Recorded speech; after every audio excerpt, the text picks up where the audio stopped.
Even though I grew up in a small town, I still feel like I had a pretty eventful childhood. I mean, there wasn't much to do around us, but what little we had felt like the world. We had really cool hiking trails and places to ride our bikes and even some great swimming spots.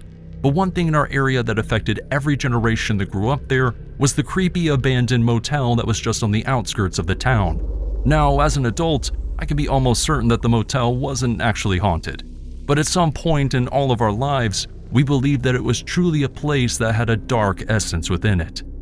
It's unclear when or how the rumor started, but as every kid in our town grew up, we all heard stories about people that have died in the motel, and that this was why they had to close it down. And according to the stories, it was the ghosts of the people who were killed there that haunted the place. This was something that even as a kid I thought was kind of ridiculous, but it became a tradition for the young people that were transitioning from 5th to 6th grade to try and spend the night in or around the motel. And during the summer that I was meant to spend a night in there, we didn't actually have a large group.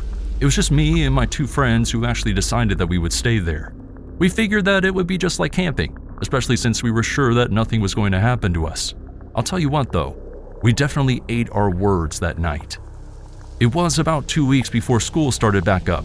My friend Dylan, his cousin Matt, and I began to set up our tents in the small field between the motel and the woods behind it. We decided that we would spend time in some of the rooms to see how creepy it was, but didn't want to sleep inside because the floor was really gross from what we knew. So we figured that camping in the field would be better for us. Plus, it's easier to pitch a tent in the grass anyways. And after setting all of our stuff up, we grabbed our flashlights and made our way inside one of the rooms that had an open door.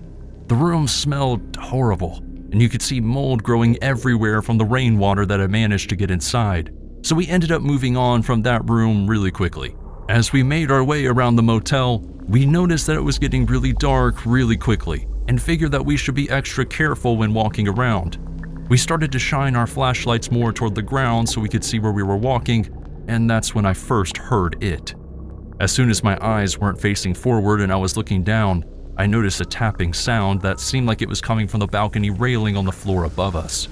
I immediately stopped in place and pointed my flashlight toward the noise, but oddly enough, there was nothing there. I asked my friends if they had heard anything, and to my surprise, Matt replied by asking, "Do you mean that scratching noise?" Chills ran down my spine as I realized that we had both heard something, but they were 2 very different sounds. I explained that I heard tapping coming from the floor above us, and Matt claimed that the scratching he heard was coming from behind our group. All 3 of us tried our best not to look freaked out, but we couldn't help it. We decided that we would go in one last room so that we didn't look like total wusses. But after that, we would spend the rest of the night near our tents. I wish we had just given up there though. The 3 of us made our way down the line of doors, testing each one to see if they would open, and on the second try we managed to find an unlocked room. When we opened the door, we noticed that this time the room wasn't covered in water and mold, but it was still pretty disheveled. We all stepped into the room and began looking around, but all of our curiosity left our bodies when the door to the room slammed shut behind us. The force of the door closing felt as if it shook the room, and it was immediately followed by what sounded like screaming and pounding from multiple sides of the room. We all looked around frantically trying to figure out what was going on, but because we were so young, all we could think about was the possibility of ghosts. I ran over to the door and tried to turn the handle, but it wouldn't budge. The banging noises continued to get louder and louder, and by that point, we would have done anything to get out of that room. And that's exactly what we did. I looked over to Dylan, who was in the process of grabbing one of the beaten-up chairs that was left in the room. He grabbed the chair and threw it as hard as he could at the window, and thankfully the chair went right through. The screaming and pounding stopped almost as soon as the glass shattered, and the 3 of us didn't waste any time getting out of that room. We decided to grab our things as fast as we could and packed up our tents before leaving. The entire time we were all really tense as we thought that we could hear talking coming from the wooded area behind the motel, but we packed as quickly as we could and left that place never to go back. It wasn't until like 3 years later that we learned from my older brother that it was actually his friends messing with us, but at the time, we were all deathly scared of that motel. It was the summer of 2009, and my brother asked me to help him out with a film project that he was working on back in our hometown. We grew up in this small town in the middle of Wisconsin that seemed to be surrounded by nothing but woods. And growing up, We had all heard rumors about this local hiking trail and how it was supposedly so terrifying at night that despite it looking like a great place to camp, no one ever managed to spend the night. None of us ever really understood why, but for a school project, my friend Dakota asked if I would camp out with him so that we could document our experiences. By that point in my life, I had only ever gone on a hike through that area while it was broad daylight out, and under the sunlight, it was a really pleasant experience, but after nightfall, it was an entirely different story. Dakota and I made our way out into the woods on the public hiking trail that led us to an intersecting trail that eventually took us to the section of the woods that everyone was so afraid of. And even though we showed up just before sundown, under the cover of the trees, the world around us got dark very quickly.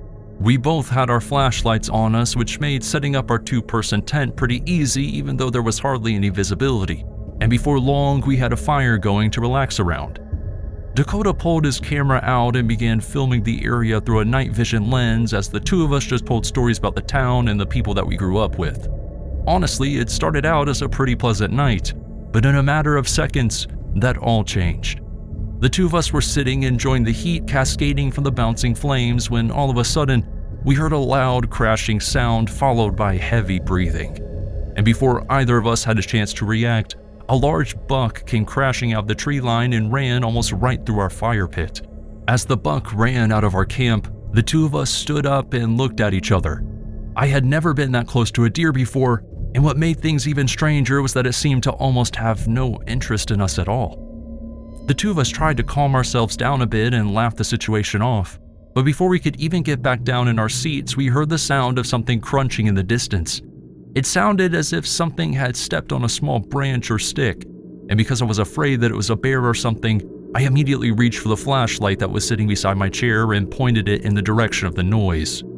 The hair on the back of my neck was standing up as I tried to look out into the woods, but I couldn't see anything. That was when I looked over to Dakota and saw him pointing his camera toward the woods.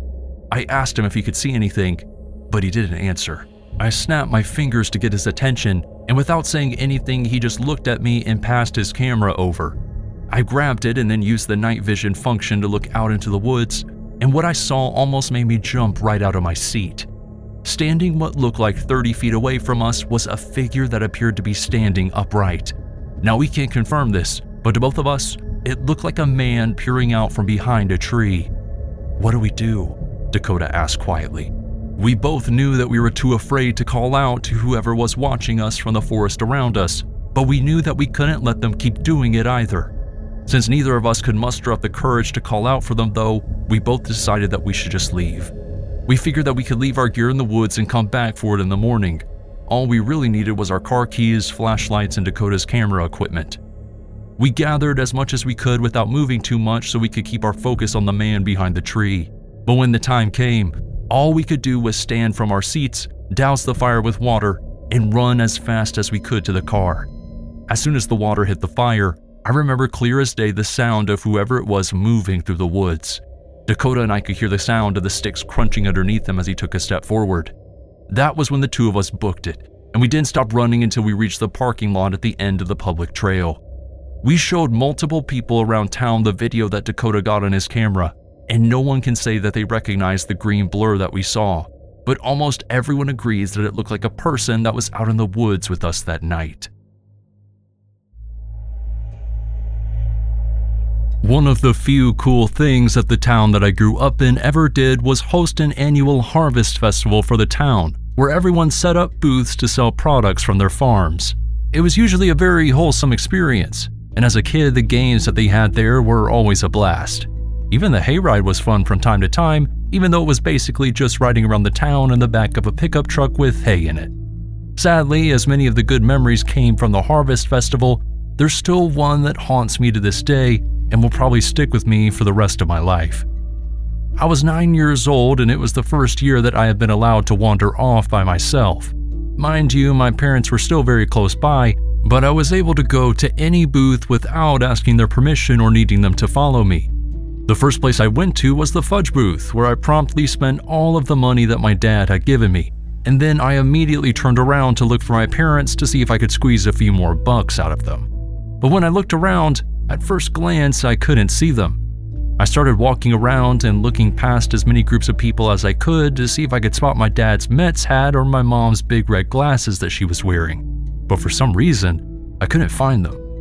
I tried not to panic, but I guess I had a worrisome look on my face because it wasn't long before a woman who looked to be a bit younger than my mom came up to me and asked if I was all right. I explained that I was just looking for my parents and she kindly offered to help me. Although, as we both began walking in the direction where I had last seen my parents, her kindness slowly started getting strange as I felt her grab my hand. Now at first I thought she was just concerned and trying to keep me safe, so I gently pulled my hand away and told her that I don't like holding hands with anyone other than my parents. That was when she said something that I'll never forget.